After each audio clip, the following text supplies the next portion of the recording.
When adjusting the inside rear view mirror, you can manually turn the inside rear view mirror and adjust the angle as needed. When adjusting the door mirrors, tap on the center display to enter the Quick Controls interface.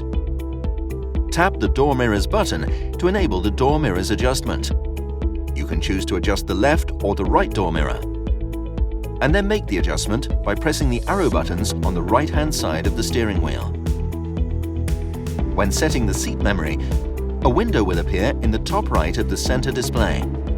The door mirrors can also be adjusted at this point. When you need to turn on the door mirrors heating function by pressing the rear windscreen defrost button at the bottom of the center display, the vehicle will switch on both the door mirrors heating and the rear windscreen defrosting functions to prevent any visibility issues when driving in bad weather.